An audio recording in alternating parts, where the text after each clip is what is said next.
What's up, ladies and gentlemen? Thank you all for tuning in for season 2 of Welcome to the L.I.F.E. We have a very special guest with us today.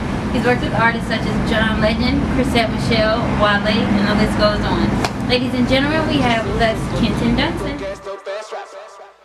What's up? It's your man Dunson, and we're here for another episode of Welcome to the L.I.F.E, presented to you by L.I.F.E.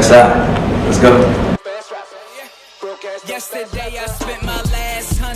So right now we're in Rockville Town Square. This is kind of new to Rockville. It wasn't here when I came up as a little one, but it's cool because everybody kind of congregates here now.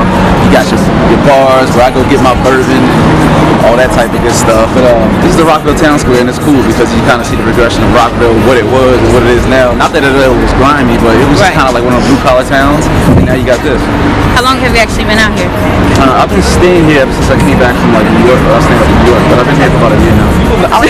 It's crazy to me that people know me. I hop on the subway sometimes, just head down DC, whatever. And people are like, yo, are you Dunson?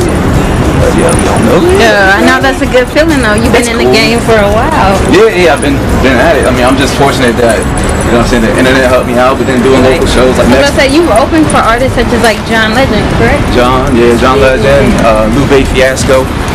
I mean, the list goes on. Right. Sometimes I forget. So one thing that we was talking about earlier was your love for bourbon. Yeah. I know the Maker's Mark is actually your favorite. So can you explain a little bit what your obsession is with bourbon? Obsession. It's just kind of something I kind of settled on after being interested in craft beers, coming out of school. Back in college, we just drank 30 packs of natural light, but I eventually settled on bourbons when I was in the financial world. Okay. So I settled on bourbon, and Maker's Mark I just found a happy medium. Maker's Mark was just that one that I could go to at any point in time and say, hey, this is enjoyable. That's how it is. Okay. So speaking of bourbon, you actually have a show that you do called Beats and Bourbon. So for people who actually have not seen the show, can you explain a little bit about what you do? For sure. It's Beats and Bourbon, straightforward. I do beats, I do bourbon. So I go in the studio and I do a beat, I break it down. Right.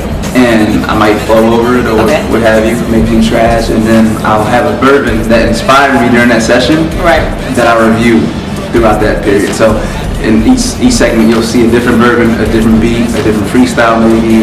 So just kind of joining the two, and it's cool because people who are in the hip hop community get exposed to bourbon, and those who are on YouTube searching like the bourbons, they get exposed to the hip hop. So it's just combining some of my two favorite things. So speaking of the show, one of your recent episodes, you did a breakdown of Broke Ass Dope as a rapper. So for people who do not actually understand the concept of the song, can you explain a little bit more about it? The concept came from, I'll be honest, I came from Bank of America across the street one day, and I looked at my account balance, and I was like, I didn't like it. So I'm walking back to the crib with this deposit slip, and I'm like, man, and then there's just this tune in my head. It just came to me, man, I'm just so sick of being a broke ass dope ass rapper. I couldn't get it on my head, man. And I went to the keyboard and started laying out a melody, and that's how it started. Are you actually surprised at how receptive people was of the song? Yeah, hell yeah! Like who wants to own up to being broke? So speaking of beats, how long have you actually been making beats yourself? Since I was about 13. Okay. I've been making tracks. My mom gave me a Yamaha PSR 330 because I told her I wanted to make beats like Timberland one day. Okay. And so that was my first time being able to make tracks. And then that was 13. So who all have you actually worked with? Because I know it's probably like a long list. Yeah. It's not. The list ain't long enough. I worked with. So I have a production credit with Yo Gotti. Right. Wale and Neo for a song called Respect That You Earn, which is on his last album. I work with John Legend. I got him on a couple of hooks for some records I've done, and I've been featuring Chrisette Michelle. Right. Her last album, which is called Better, with Mickey Facts. I work with a lot of people, man, like a lot of local cats.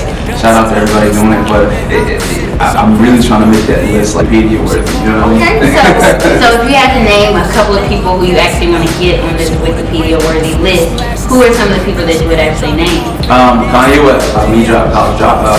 I'm like, man, I'm gonna work with that guy. Something about Rihanna's like attack on her voice, like the way her voice comes out. I really want to work with her vocal texture, but there's also females like Leslie Price, There's people like Boney Bear, Radiohead, there are local artists that I want to work with. I mean, there's just so many people. I want to work with anybody who just kind of contributes to my whole musical goal. Okay. Who did you actually grow up listening to? Growing up listening to Green Day. Okay. I was a drummer before anything. Right, and there was a Green Day album called Dookie. And I would sit there after school every day in middle school and get on the drums and play that album the whole way through. Wu-Tang Clan, 36 Chambers.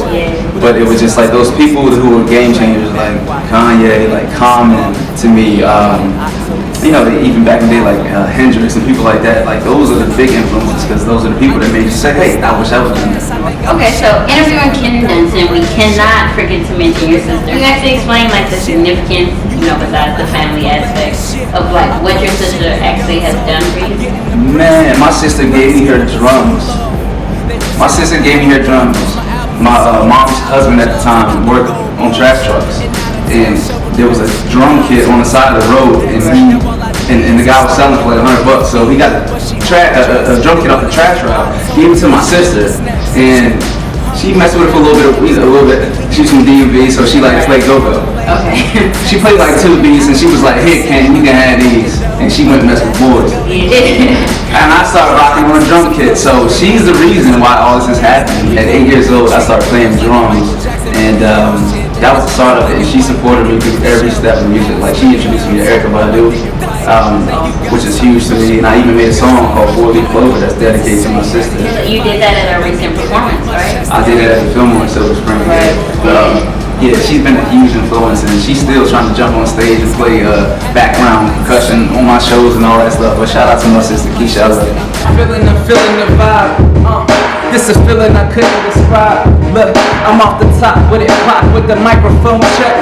You still trying to get Twitter verified? Okay, I feel like the illest alive. I feel like your mixtape sound like a mixture of bitch shit and a series of lies. That's some shit I despise. Shut out the visionary, fuck the game missionary. Put that chick in her eyes, tell her can't arrive. It's surprise, I was a J fan, never really listened to Nas. I was a Common fan, like I'm thick of the thigh. From the DMV, I'm taking bad bitches to Clyde's. Okay, look, I don't really sign tips, I don't scribe. I sip the booth, I sip a bourbon, then I spit on the fly.